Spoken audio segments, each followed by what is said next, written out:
Alright, how you doing? My name's Khalil. Hi, Khalil. I'm Marcia from Robert Morris University. Yes, I'm 11th I grader am an here. admissions counselor at RMU. I'm also a recent 2020 graduate. I graduated in May. So, Congratulations. fresh out as a student, I have a pretty good perspective of what it is like to be a current student. So, I'm definitely excited to answer some questions. Alright, what's your degree in? I got a degree in communications. My concentration is in public relations. And I got into admissions because I was a tour guide for 3 years. And then I was an events intern in admissions. So it kind of just was my path, and Army introduced it to me, so here I am. I feel like I'm gonna be in school for the next couple years. I'm gonna go to law school after college. Yeah. What is your student professor ratio? Our student to faculty ratio is 15-1, so we do have smaller class sizes. I would say our average class sizes range about 22 students per class. Professors prefer to keep it that way. They do like the smaller learning environment, and that's more for like a general course. And then once you get more concentrated into the major that you choose, you actually could be in a class of students around 9 people. So it does get smaller, which does create a little bit more of a comfortable learning environment. You can ask questions and get to know your professors, things like that. You get a little bit more one-on-one time with your professors Yeah. a little bit. It's great. Yes, definitely. What are the most popular majors on your campus? So there's a few. I would definitely say between our top 2 would be nursing and business. We're very business heavy. We started out as a school of accountancy in 1921, not to slide a history fact in there. So I would say probably business, nursing. Our engineering department is really strong. Our actuarial science program, and then any of our cyber majors. So we're really coming up. Technology is something that revolves our world. So anything from cyber forensics to digital forensics to cyber security, anything around those lines has become really popular in the last couple of years. That's very cool. Very cool. What SAT scores and ACT scores are required, and also has that changed due to COVID? Yes. So our test scores have changed since COVID. So right now for 2021, so if you're a senior coming in the fall of 2021, we don't require any test scores. So we're completely test optional, all of our majors. We only are basing any type of acceptance or criteria off of your GPA, which is awesome. Even scholarships, so that's really great.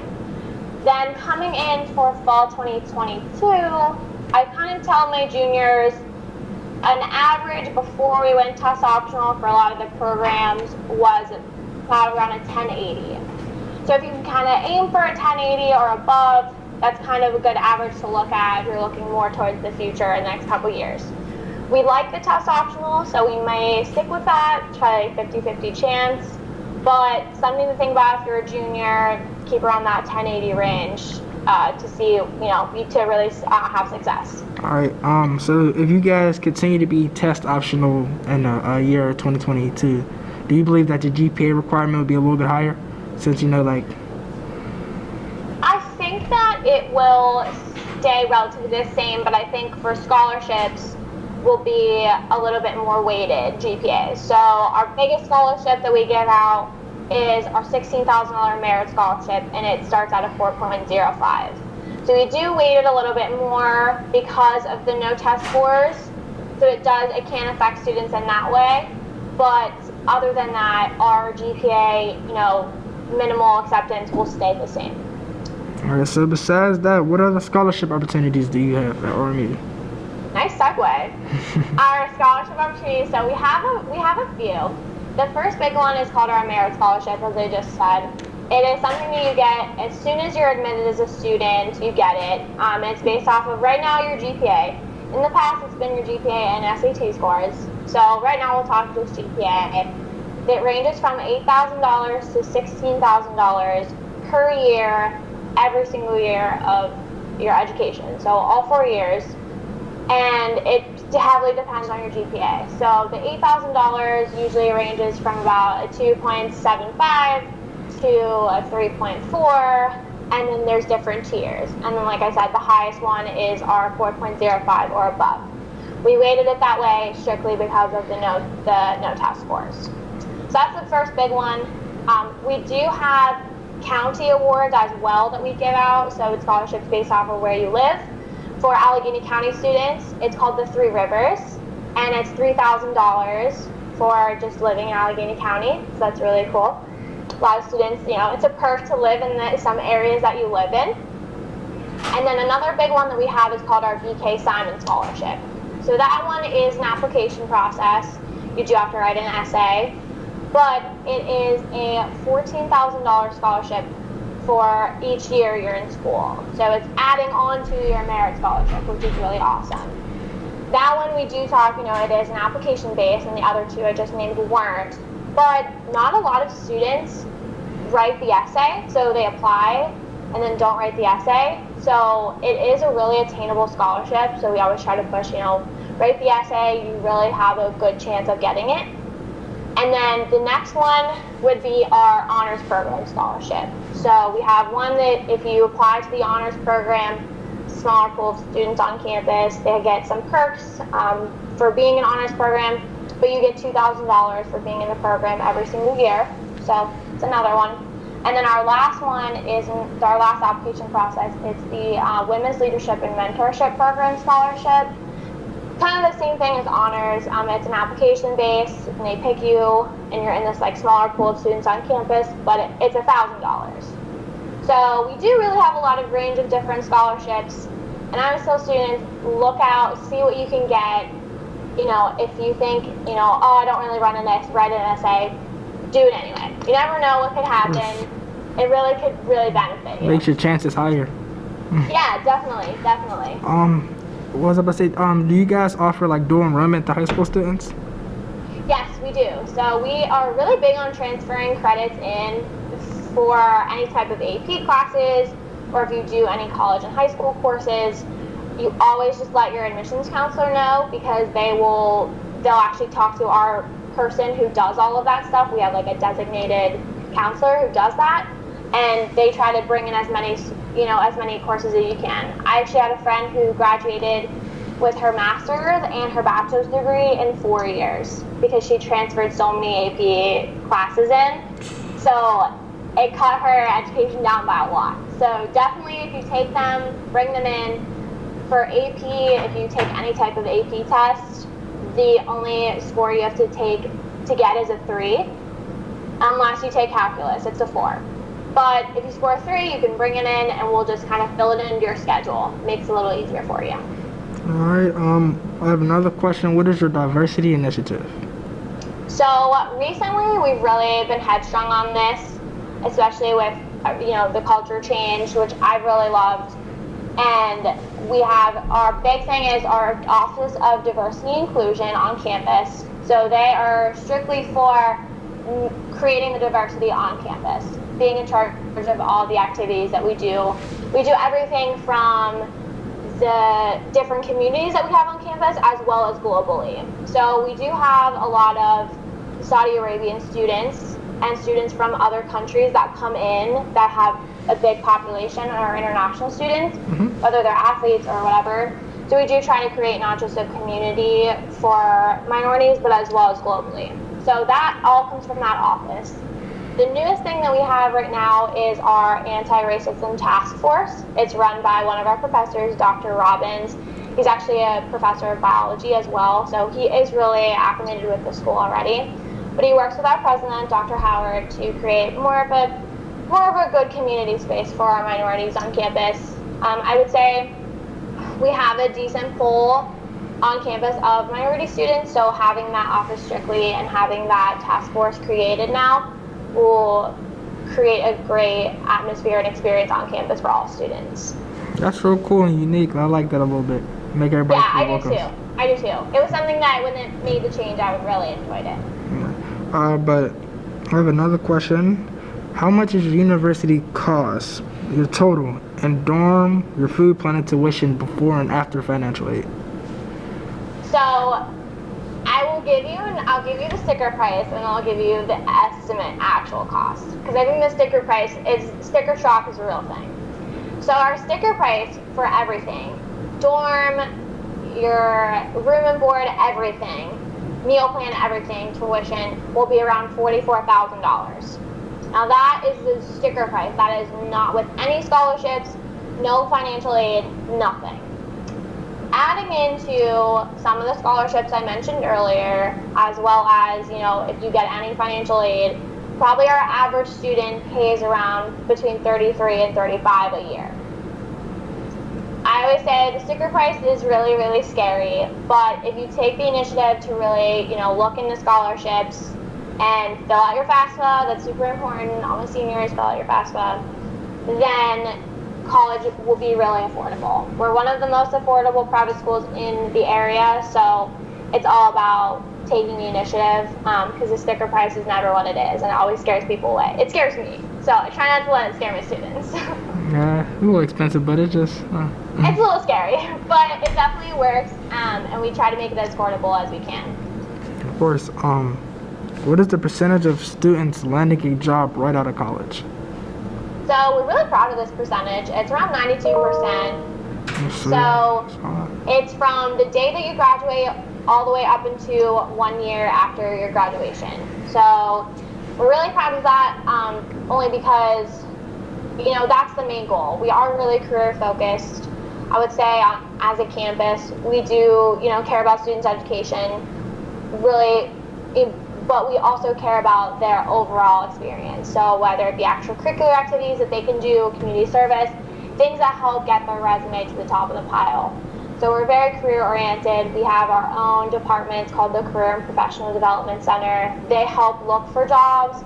They help bring career fairs to us, so they bring employers directly to campus to help students find jobs and network and mingle. And the main goal is to get a career out of this. So when you come to RMU, there's so many different opportunities, experiences right off the bat that you're able to kind of jump in, and I think that's why that placement rate is so high. That's definitely like a very good number. And I told you, when you said the number, I thought you were gonna probably be like from day of graduation to 3 months. You know what I'm saying? But from a year, that's like a very huge number. You know what I'm saying? Yeah, definitely. And I think, even this year is so prevalent because of COVID. And coming from someone like me, I don't think if I didn't have the experiences that RMU gave me, I wouldn't be here right now. So I'm kind of a walking example of, what the resource that the school gives you can really pay off in the long run. And one of my final questions is, how do you assist in freshmen acclimating to college life? Fresh meat. So that's a really crazy time, by the way. The transition is really crazy. We have one of our programs, so we have a whole office kind of created for that purpose. It's called the Center for Student Success and Personal Development. But specifically, we have a class. It's called a first-year seminar course. Students take it their first semester, so that transition period. It's once a week for about 50 minutes, and it's taught by a upperclassman. So an upperclassman becomes a mentor, a peer mentor. And then there's a staff member on campus who kind of assists. They volunteer and they teach this class to freshman students. It is paired off by major, so you could be paired up with an upperclassman who is in your major, so it's a little bit more comfortable. But the class really teaches you stuff, hard skills and soft skills. Hard skills as in, how do I submit a paper on Blackboard? How do I check my grades? How do I email my professor? And then skills like, how do I balance my finances my first semester in college? How do I go out and pay for my loans? How do I find help if I really need it? So it's kind of those combined things that, some students are like, oh, I know these things already. Other students are like, I never even thought about this kind of stuff. So it kind of helps that transition period, and you have that peer mentor there for you, and they become a fast friend and someone that you can really rely on who has been in your shoes. I think that's the best resource that any student that I've ever talked to, myself included, has really enjoyed from the Army experience, because you never know you need that class until you take it, and then you're like, oh, I learned this in FYP, I know exactly what I'm doing. It's really helpful. And for my final question, there's just a question I would like to know. How would you describe the relationship between you and your counselor? How would you describe the relationship between you and your counselor? How comfortable you are around them, and how much are they there for you? How much are they when times been hard as a college student, like how much it did like impacted you to keep going and keep pushing forward? So my admissions counselor or my peer mentor? Your peer mentor. Peer mentor. So it really helped me. My peer mentor was someone who was in my major, and she really guided me through a lot of things I was going through at that time. You know, it's a really big transition. I moved away from home, not too far, but far enough.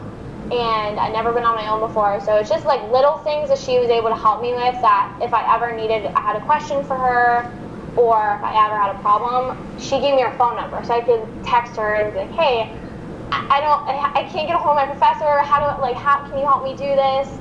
And she was right there willing to help, and somebody who's just kind of motivating you and being your cheerleader when they don't have to. You know, they're not someone who, they don't have to do what they're doing, they volunteered to do it. But they choose to. And they create a relationship with you because they want to. And then after that first semester and you're getting your groove and they stay your friend, that's when it's the best. Because you're like, you know that they really wanted to help you, and they were in your shoes just a couple years ago. So it really helped you kind of push on past those uncomfortable moments and keep going. And I finished. I graduated in 4 years. So I think having that person really helped. And then I became a mentor as well for a little bit of time. So I was able to take the skills I learned and help other students. So it's kind of that revolving door. All right, final question is, as an RMU graduate, what separates RMU from other colleges? What separates it? I love this question. I'm trying not to make it too cheesy, but I do love this question. So I always talk about RMU as it's kind of what you make of it. And it can be an experience where you're slammed with different activities, you fill your calendar, you are involved in all of these things.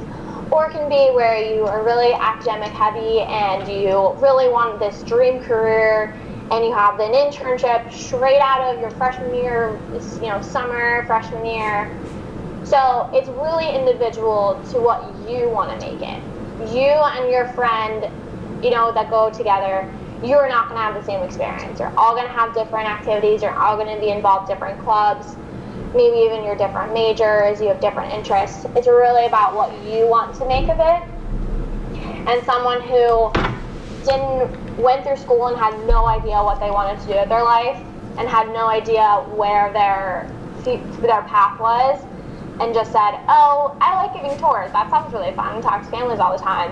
And I found my career out of it.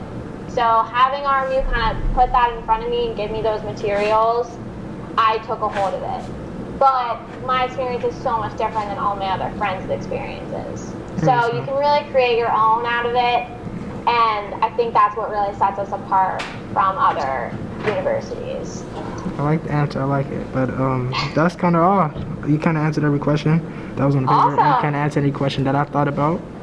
And I would definitely consider RU in the future. It seems like a real cool college. Like, it seems like a college that you could like really just like step in, start running. Like, you know what I'm saying? A college that it seems, I don't know, I thought RU would be a little bit more expensive. Like, that sticker number, like, it didn't surprise me as much as you thought it would. I don't know, like.